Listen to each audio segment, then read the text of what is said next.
Michelle, I have a little bit of a surprise for you. And it's here. This is someone you've mentioned. I'm going to hit admit. We're going to have a little special guest join. Okay. This is someone you've told me about. And they were on Generation X before. And it's Larry Houston! Oh my gosh, Larry! Hi. I can't believe we pulled this off. Oh my god. How you doing, Michelle? I'm good, Larry. How are you? I'm doing fine. A little, forgot to shave, but I'm doing good. Oh, you look good. You look great.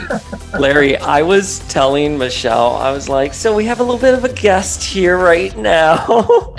Surprise.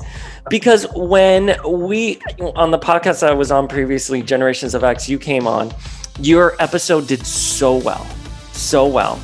And Michelle reached out and was like, oh, I know Larry, from the comic book store that you guys both go to.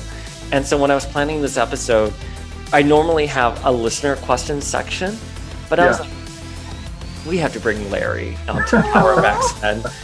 So thank you so much for joining, Larry. Oh, I'd love to be here. She's been an excellent Jean Grey and a whole bunch of other cosplay characters. Oh, thank you. Wait, so what's the name of the comic book store you both met at? What is it? It's not there anymore. But what was it called, Michelle? It was called Infinity Comics, but it was previously Dreamworld, was sold to somebody else, became Infinity, and then was that's right. back to Dreamworld. Yes. Yeah. I think Jay opened up another store, but in Ventura County. Ventura. Ventura, city of Ventura, yeah. In the mall. So did you guys just kiki every week talking about like comics? Michelle, you are talking to the series director. And I'm sorry, Larry, I did not give you a proper introduction because I was just so excited. I'm sorry, listeners. Larry Houston was the series director for the X-Men animated series. And he was also co-director of Pride of the X-Men. And we have episodes with him on Generations of X that's still available. They're listed as season 1 of Power of X-Men. So go check out those 2 episodes with Larry Houston. He is such a wonderful guest, and he answered all of our questions about Jean Grey and Dazzler and so much more.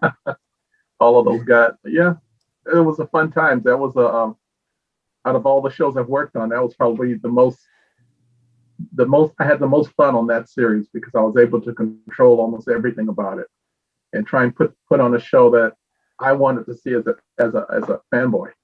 And so that's what I did.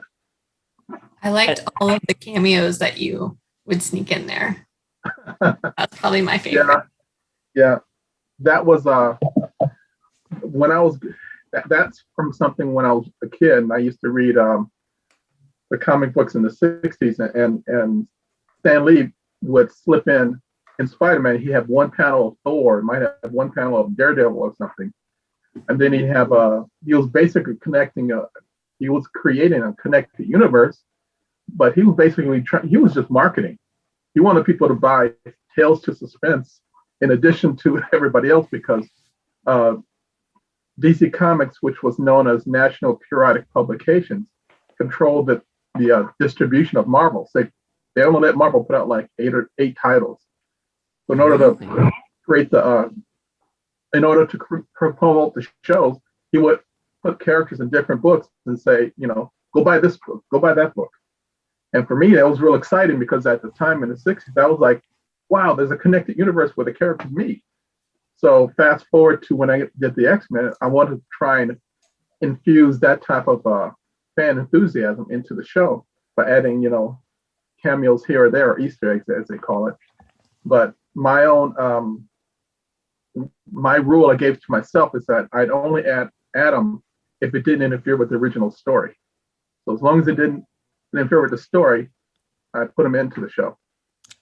Well, we love that lodge that had all of the Marvel characters there, like from Mary Jane to Doctor Strange. I was watching an episode of Fantastic Four because you eventually went to go work on them. And I noticed Storm, and I'm forgetting her surrogate son's name, but you had like mini versions, like children version of them in the background. Yes, when Marvel hired me away from X-Men to do Fantastic Four, and so in the Fantastic Four, I was able to sneak in cameos from the X-Men into the series, and so you'd see I think Johnny Storm and someone else on one of the flying bikes, and then you see people in the audience, and it's the X-Men on top of the Empire State Building, going, just looking. Oh yeah. And if you're just a regular person, it just looks like people in a crowd. But if you're sharp eyed, you know that, oh, that's Wolverine, there's Cyclops, there's Jean, that kind of stuff. So I kind of had fun with that. Well, I mean, even till this day, I mean, people are discovering the cameos. And Larry, when you confirmed that was Madeline in Cable's head that Jean read, I'm telling you, I don't know if you saw that everywhere. I think the internet, the X-Men internet blew up. Like that was like even like still discovering little like nuggets like that. I was surprised that you found it, because that's like little things I hid here and there, and you found it. I've been thinking about that since I was 12 years old. I did not find it. I've been thinking about it since I was 12 years old. Michelle and I were talking about the X-Men animated series and how her and her brothers, like when it came up on Saturday mornings, would be jumping around and having a fun time. Michelle, I didn't ask you this. Was there a particular episode that just like stands out for you? For sure, the Phoenix and Dark Phoenix saga. That's probably like my favorite. I mean, obviously because it's about Jean, but it was just done like so well, and it was like my introduction to like the Phoenix Force and the Dark Phoenix and all that chaos that came with it. It was fun. It was fun. I think one of the things I realize it now, but I think when we did the Phoenix and Dark Phoenix, I think we were like not proving the fact, but like right now they're doing WandaVision and Falcon and the Winter Soldier, and it's showing that in order to show like these stories, you can't just do one movie. If you do it over a series of episodes, you can build to a dramatic point and follow the canon of the books at the same time. And so I think that's one of the faults that Fox did when they tried to do the Phoenix in the film, is that they didn't set it up. Whereas like Kevin Feige and all of his films, they planted seeds of the Infinity Stones here and there, and built up to that final two movies. And so I think with Phoenix and Dark Phoenix, we have the advantage of like building up to Jean and creating her as a cosmic entity, and then doing the Dark Phoenix afterwards. Now that you've set it up, guess what? Here's part 2. They're like little mini series almost. Like you want them to tune in like every Saturday to find out like what happened next. Yes. It was broken up and paced really well. Yeah. I'm sorry, my eyes are spinning right now, Larry, because that's exactly what I've said over and over again about the Fox Phoenix saga, because people are like, oh, why didn't it work out? I guess you can't make the Phoenix work for the big screen. Oh no, you absolutely can make it work for the big screen. You just need to let that story marinate. You need to build up to it. You can't rush the Phoenix saga. You need to establish Jean on the team, her relationship with other team members, right? Because one of the best things of the Dark Phoenix saga is when Storm says, she is someone I'd love as a sister. And we felt that for 3 seasons already. And then you go into the Phoenix saga, and then you do Dark Phoenix saga. Like, I don't, how hard is it, Larry? Can you please go? Can Kevin Feige like hire you already, please? I think we've set this template, and now that Kevin and them are doing the same thing with the WandaVision and stuff. Now they're seeing, in order to get I won't say milk, but in order to express the best part of their stories, the mythology, you got to do miniseries. That's the best thing for the stories that are in the books. Wait, Michelle, have you seen WandaVision? Yes. Okay. I Okay. caught up. Larry, are you been watching WandaVision? Oh yeah, I watched it. Yeah. What were your thoughts on WandaVision? Tell the internet, please tell the internet what the series director of the X-Men. Please tell us your take on WandaVision. I thoroughly enjoyed it, and I tell you, when I was watching it every week, you know, you see people on Facebook, oh, I don't like it. Oh, what are they doing? And they would react to like a section of it, and I keep telling them, look, this is like this is a big story, so don't react to the small parts. Wait till you get to the end and see where they're going, because when they got to the end, they really set up, I think, this next round of films quite well, and Wanda's like, now she's set up to be like a major character, and she got the name, Scarlet Witch. You are the Scarlet Witch, and now she's not just Wanda. Now she's up there with Doctor Strange and the rest of them, and I enjoyed it thoroughly, So I was surprised. I was surprised how they really pulled me in by doing something very unconventional, by doing the old 50 stuff, 60 stuff, 70 stuff. And I was constantly watching, looking at all the little clues and stuff, going, I wonder what that is. Okay, let's see.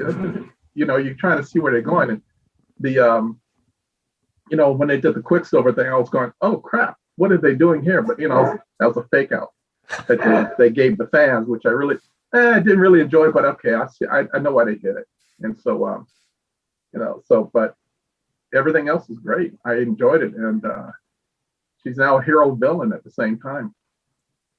I was disappointed with Quicksilver. I'm going to be one of those people who are just going to here's the thing. It's just because it's been hinted at that WandaVision is the first chapter in a multiverse saga, right? Yeah. And we have the rumors that Tom Holland is going to be joined by Tobey Maguire and Andrew Garfield. So you think, okay, they're going to do a multiverse, and then obviously Doctor Strange's multiverse of madness. Right. You're going to have an actor, Evan Peters, who played one of the most iconic characters that translated on screen, because Quicksilver, that sequence in Days of Future Past, I feel like everyone saw that. Even if you didn't see the movie, you've seen that. I did feel a little ripped by that, but I understand. I get it. I understand. Yeah. But I was still, that's the only thing about WandaVision that for me is a little bit of like a sucker punch. Yeah. Everything else I loved. Yes, I agree with that. It was kind of like, it was disappointing, but it's like, oh, did they really have to do that? Yeah. But, but it's like, maybe they'll do something with it in some subsequent films. I don't know. Maybe we just have to see where they're going to go with it, because unless you do the multiverse, I can't see them pulling the X-Men into the universe they have now. That's the only way to, Wanda rewriting reality or pulling another reality into, I don't know where they're going with it. I wish Kevin would tell me. Well, if we're going to be wishing on Kevin, doing things, I wish Kevin will hire you and the Leewalds back to do an X-Men animated part 2 or movies based off of that series. I concur. We would love to do it. I mean, we're on Twitter. We're telling the fans, you guys are the ones that can make it happen, because you guys got to get out there and tweet. And tweet to Kevin and to Disney Plus and let them know that, we're here. There's a groundswell of fans who want to see at least another, at least maybe not a whole series, but maybe a movie or something, just to move it forward. Warner Brothers, with my friend Bruce Timm, they do a lot of little movies for like Superman, Batman, and stuff like that. It's like, we could do that too, Let's do a Generation X animated movie. Yeah. Okay, so Larry, we talked about this, but I'm not remembering what the final answer was. There was a rumor Generation X animated series for the longest time, and it's still it was announced at pilots, where upfronts, excuse me. Do you remember anything from that? Do you know any? I think you said you did, but then I didn't even ask a follow-up question to it. I at the time I remember people talking about it, That was like the extent of that I've heard, but there was never any serious follow through. But there was talk, blah blah blah blah, with the higher ups. So why would they? I'm curious from an industry standpoint.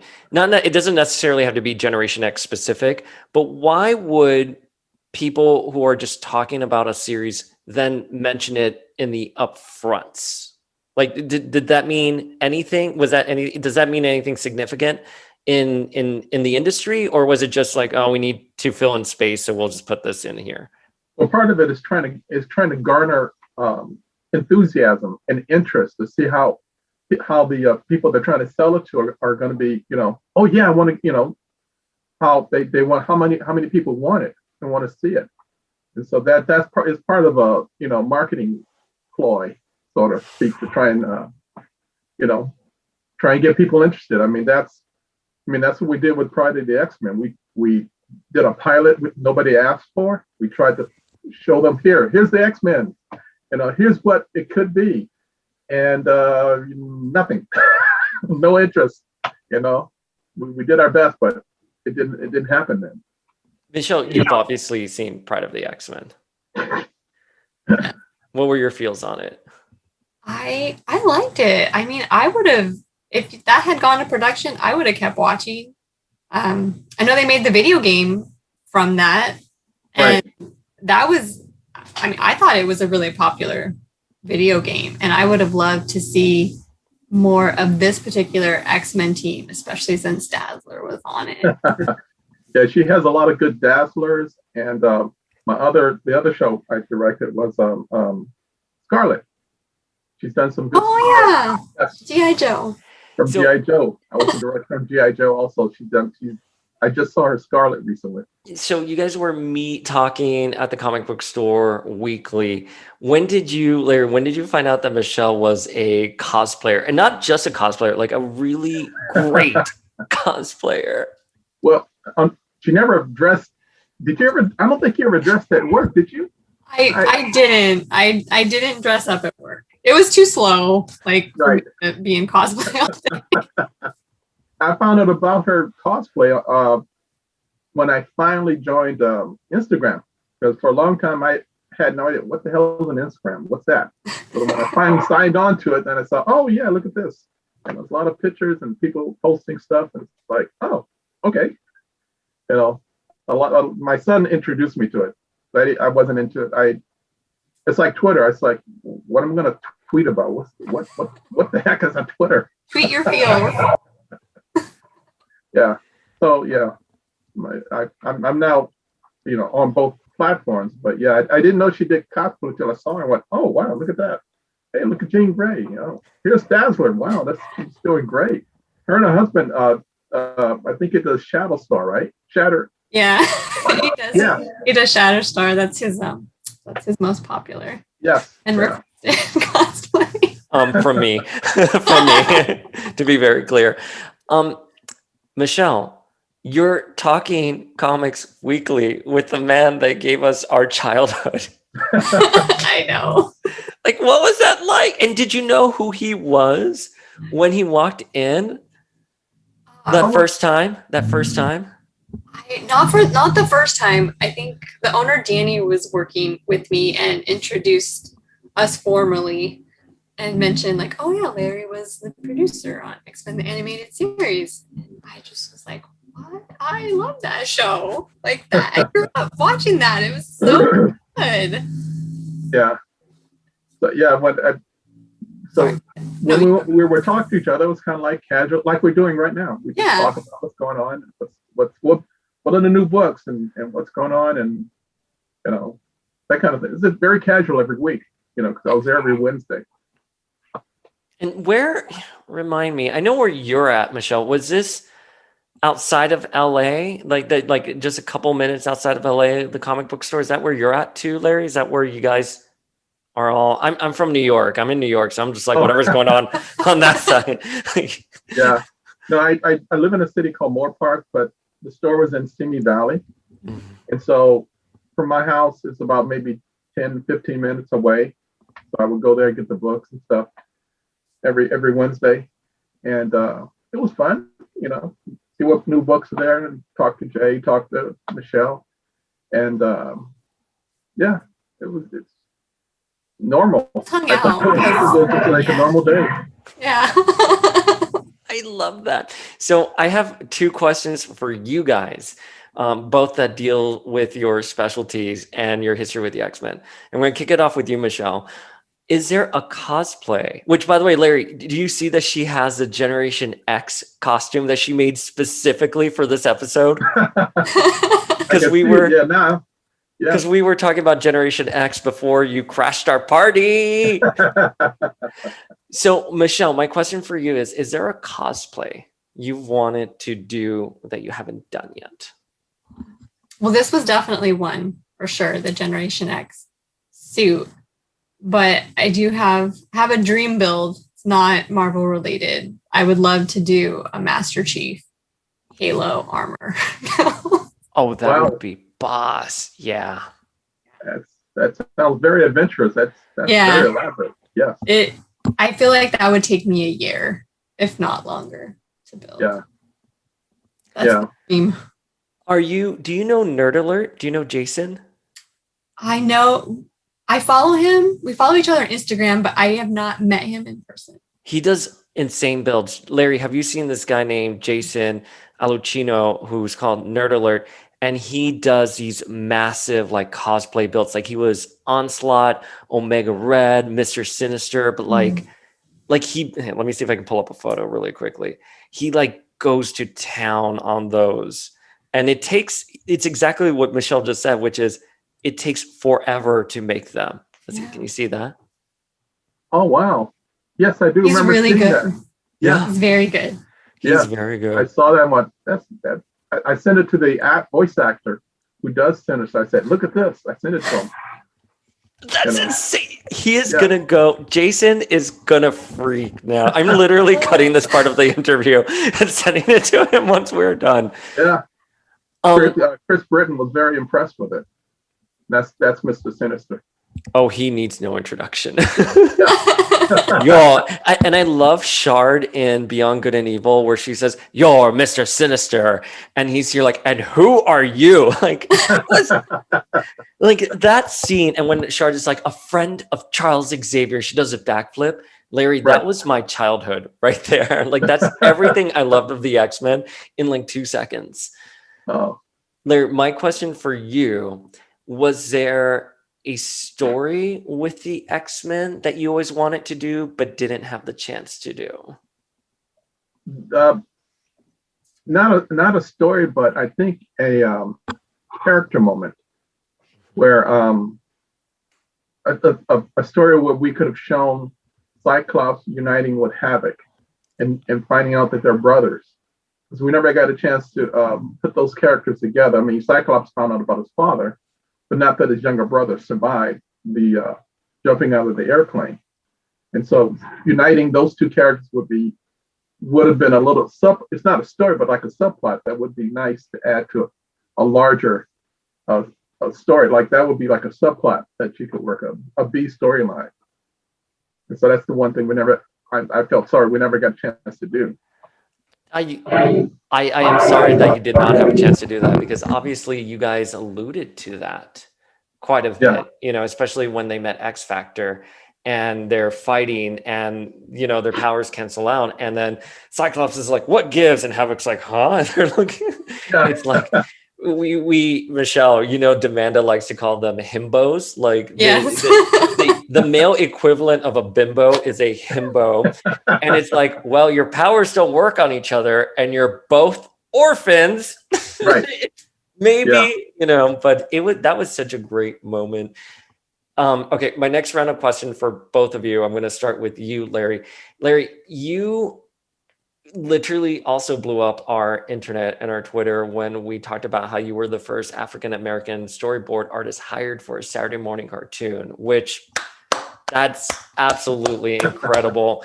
What was the path like for you? When did you, as a little Larry, were like, I want to work in animation? What was that path like? It was a very long path for me, because when I got up when I got out of high school, my goal was to work for Marvel Comics in New York. Mm-hmm. And my mother, I'm paraphrasing, but my mom said, drawing's nice, but you need to get a real job. So when I got out of high school, for about 7 years, I fixed computers for a living. I didn't draw, but I was kind of self-publishing on the side, doing my own little fanzines. And somewhere in the about the beginning of the 80s or 81, that's when I had friends that were working at Disney. I got friends that were working at Hanna-Barbera, and I wanted to see if I could make it as an artist. So this is backwards. I told my job in computers I'm quitting, and in 6 months, I quit in 6 months.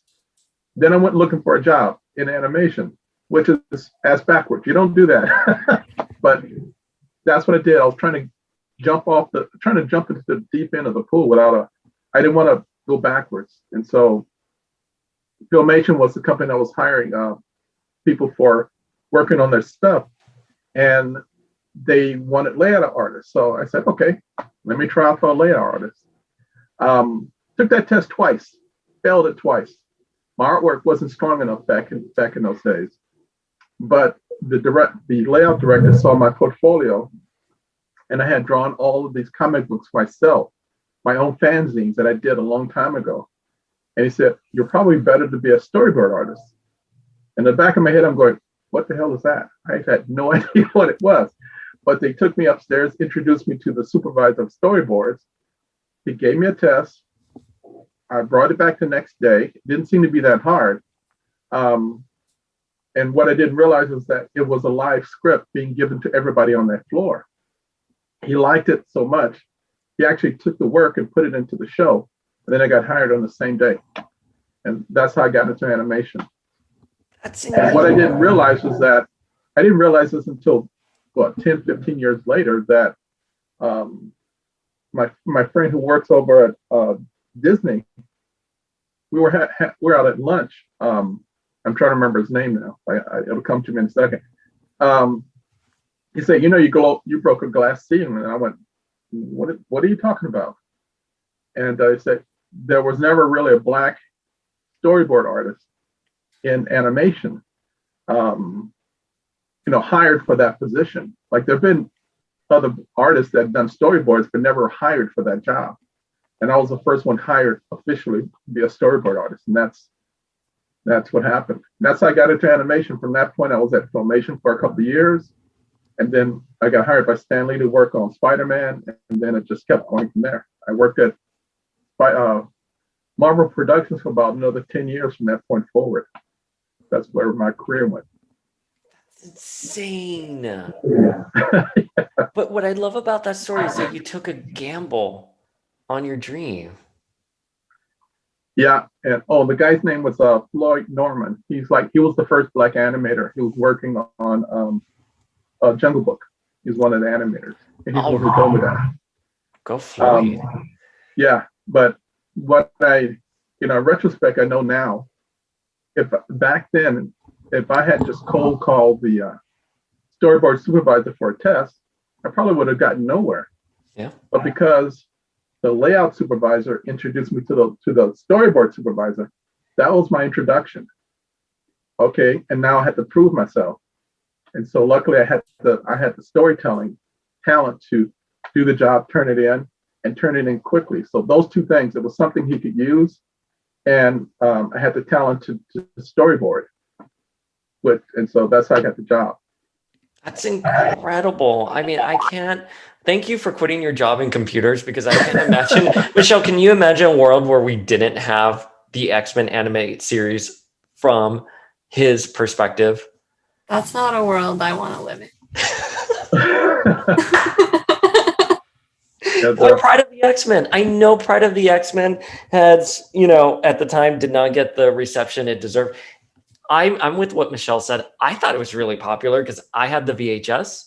I played the video game. Those characters for me were just a hallmark. Yeah, myself, Will Mineo, Rick Holberg, the three of us were all fanboys, and so we were behind the Pride of the X-Men to get that done.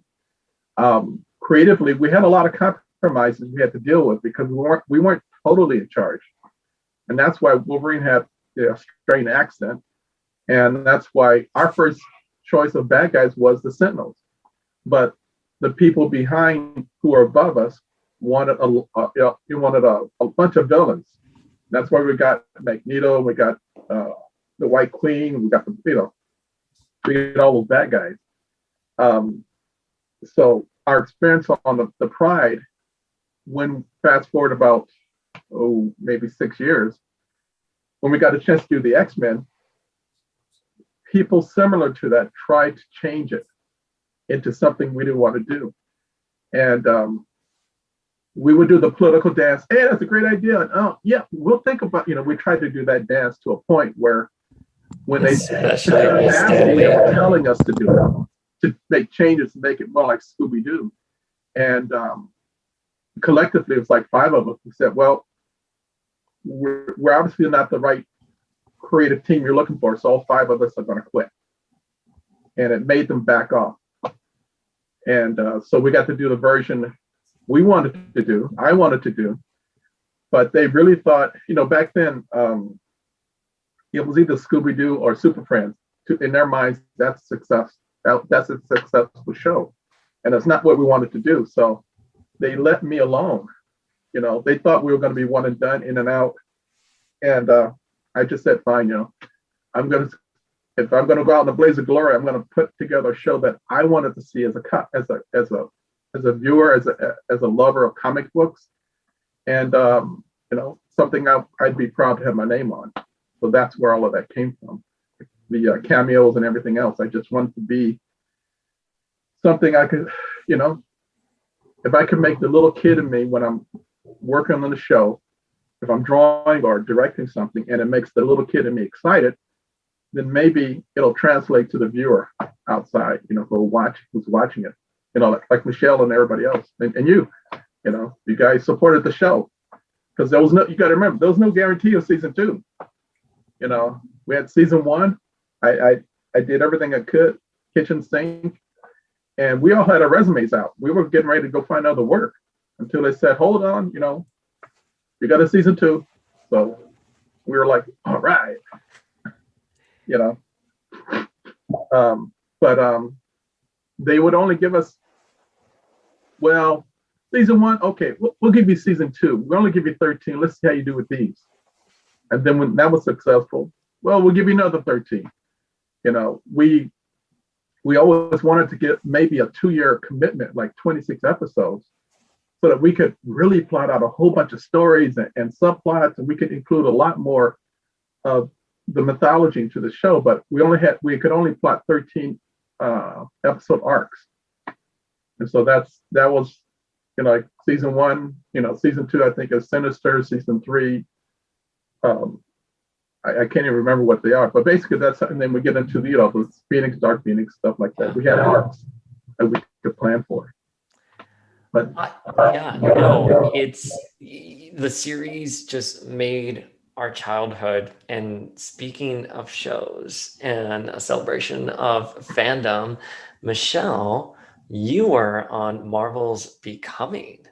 Oh yeah, I was. Tell us about that. I'm curious. Like, how did you get on there? And it was for your Jean Grey. It was the best X-Man in all of the universe. She is the God Queen of the X-Men. I'm putting it out there. Yeah, she is. Yes. There, Larry Houston himself endorses that. But Michelle, how did you tell us about Marvel's Becoming? From the second they asked you to be on, how they contacted you, to filming and then watching it at home?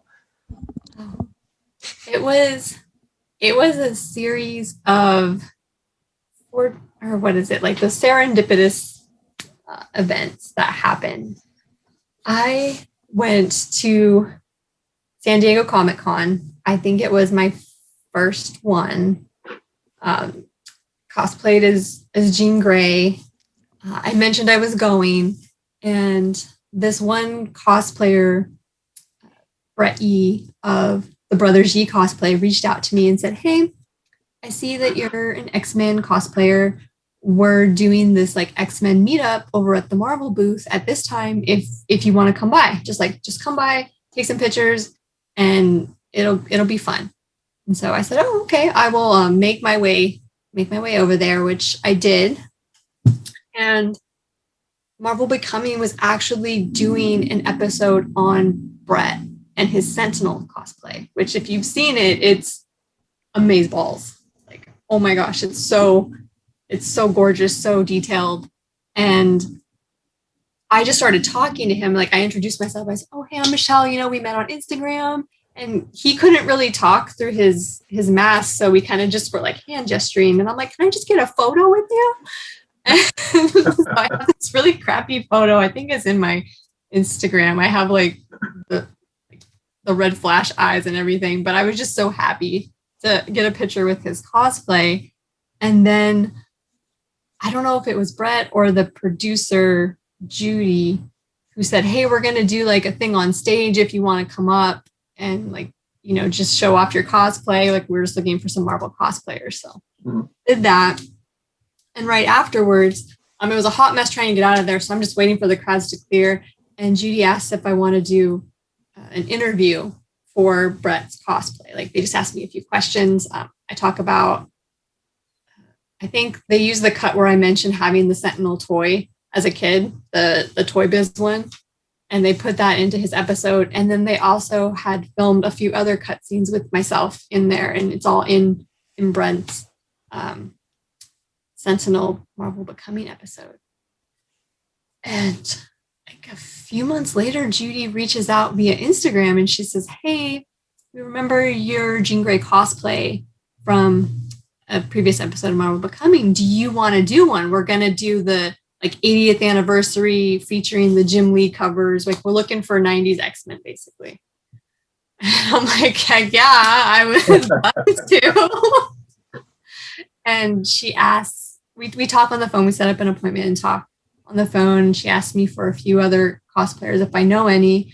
I literally just did an X-Men meetup with a good friend of mine, Jax of Jax Cosplay / Ebony Saber.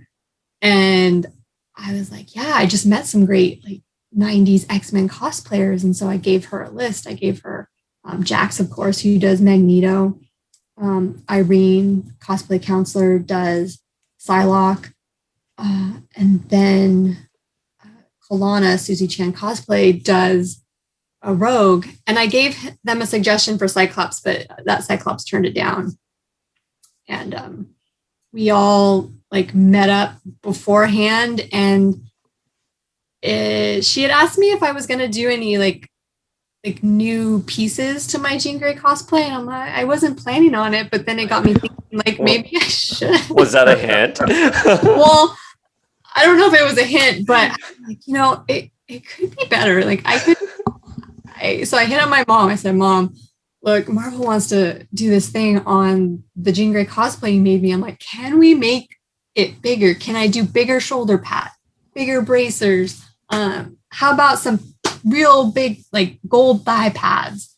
And she's like, yes, we can do all of this. And so, yeah, it had me it was the push I needed to upgrade my cosplay. And so then we all met on the soundstage, did our interviews, and then we filmed a good portion at WonderCon 2019. I believe it was on a Friday.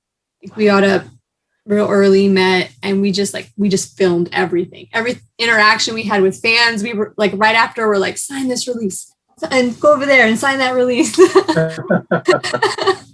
And yeah, it was a lot of fun. The fans liked it. Everyone loves 90s X-Men. And the episode came out quite a few months later. But it was a lot of fun.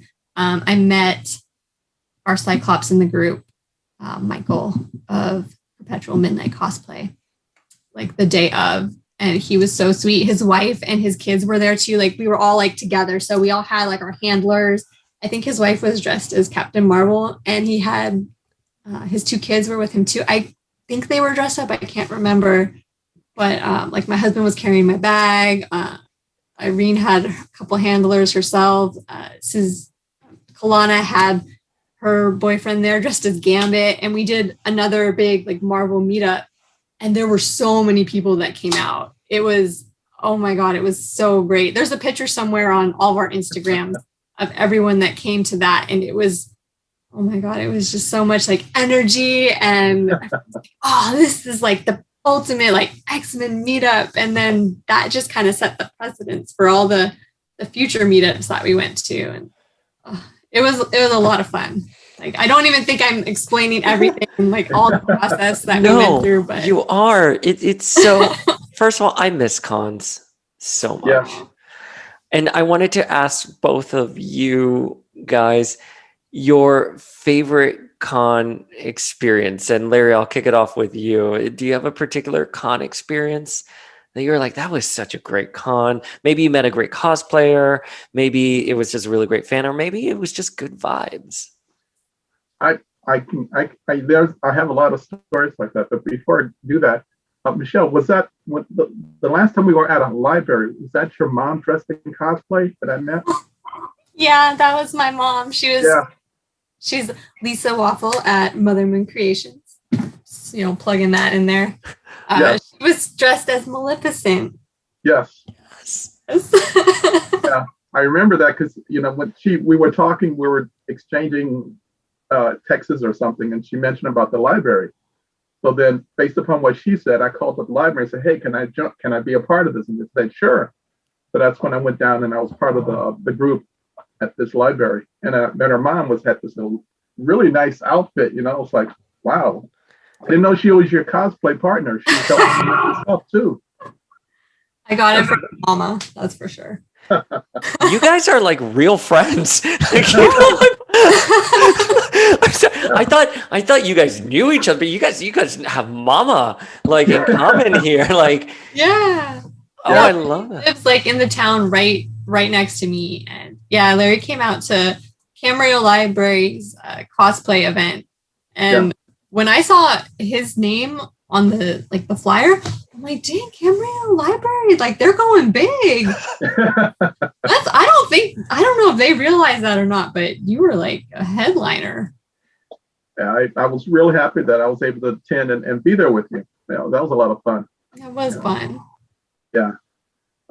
Back to your question though, the moments I can remember at some of these conventions where the nice ones are like meeting up with fans who the show was a good part of their childhood. And I've had testimonials from several kids who come up that maybe they were being bullied, or maybe they were being treated differently because they were gay or something like that. And by watching the show, they were getting the information that it's okay to be different. It's okay to be who you are. And I really think it gave the message in the show gave kids enough the words or the thinking that helped them get past a certain point of being insecure to being a little bit more secure, knowing that it's okay to be who you are. And so I've had several moments like that where in different conventions where that was very satisfying to know that the show actually was a good part of their childhood and it actually helped them to do something. It wasn't just entertaining, it actually helped some kids in certain situations. Well, you said something in the previous interview that has stuck with me, which is you guys did not write down to kids. You wrote up to kids.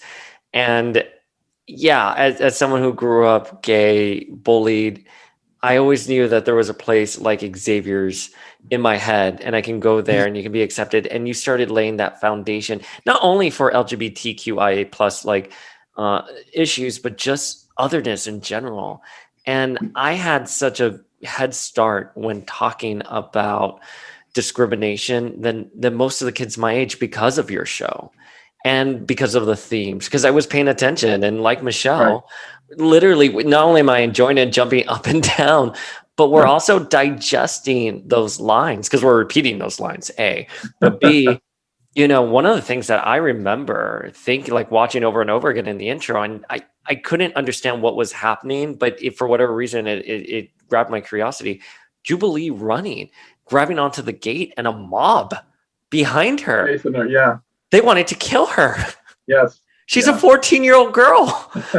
13, I'm sorry, however old Jubilee was. That's in a Saturday morning cartoon for a kid. It's not a grotesque image in that I was disturbing. It was, oh, there are bad people out there. That is what someone truly evil would do to a child who is not harmful. She's just different. Yeah. We that was what you're describing is like the people who thought we were doing it wrong, that we needed to write down the kids. We need to write it down to the level of Super Friends, and we wanted to go up and write something that would challenge kids, and you wouldn't talk down to them, you know, and do it in a, you know, create stories that they could digest in an easy way. But it wasn't like we were being like pounding them over the head or something. It was like entertaining them and educating them at the same time in a way that was enjoyable.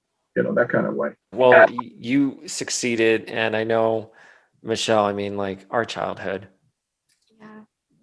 Yeah, we were really proud to have a lot of really powerful women in our show, because in a lot of shows you see, there's like all these superheroes and one Wonder Woman, you know, that's it. You know, like in our show we had, you know, it's almost equal, I think, with Storm, Rogue, Jubilee, you know, we showed that there were a lot more powerful women. Jean Grey, you know, every you know.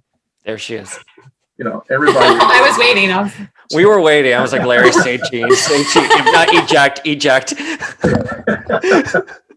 Yeah, I'm getting old. I'm trying to remember all the names. Even the villains, like there were some really powerful like female villains. Like they were baddies.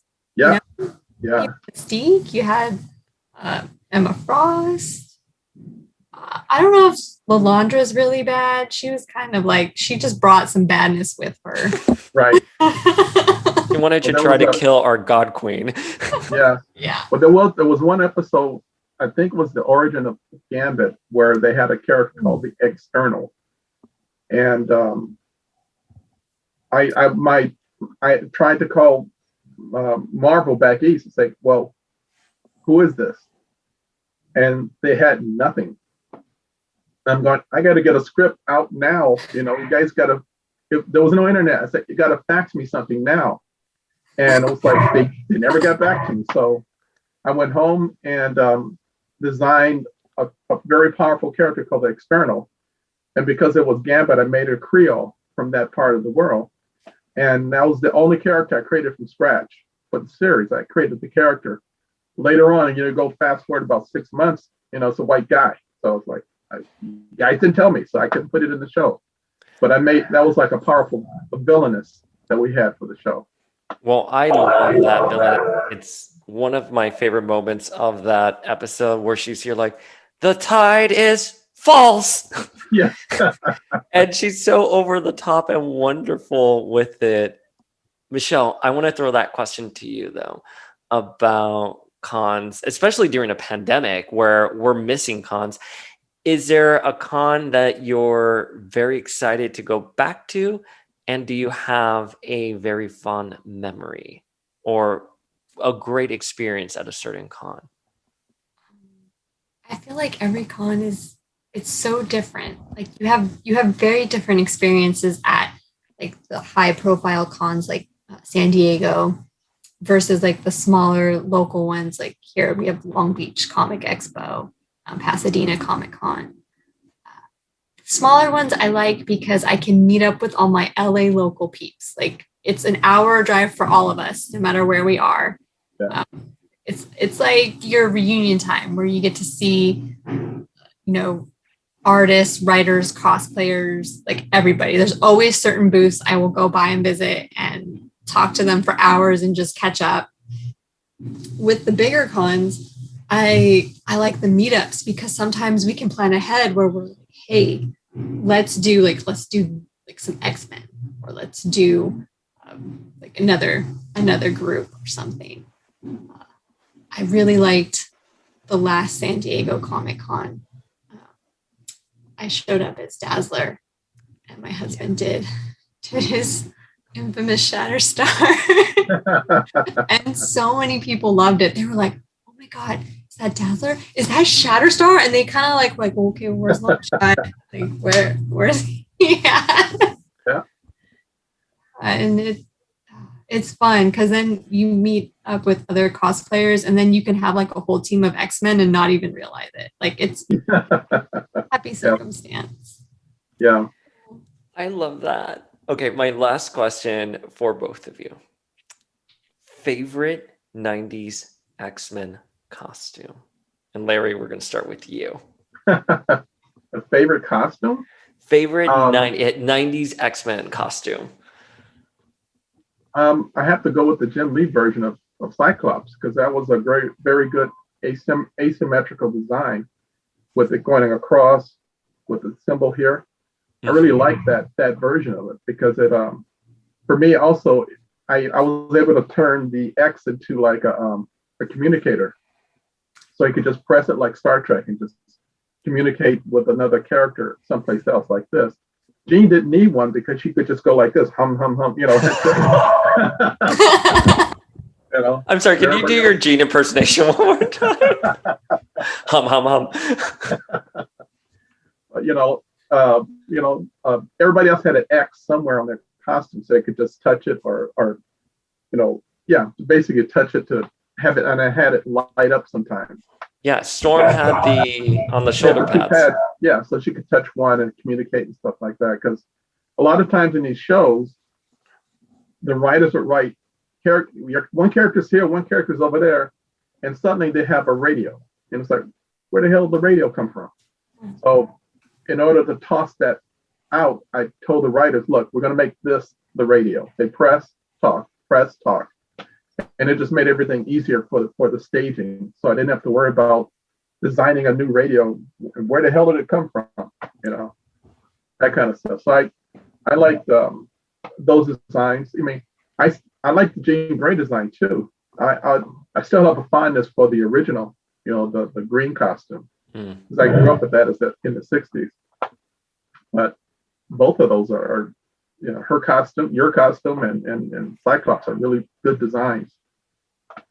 I love that you just said your costume to Michelle.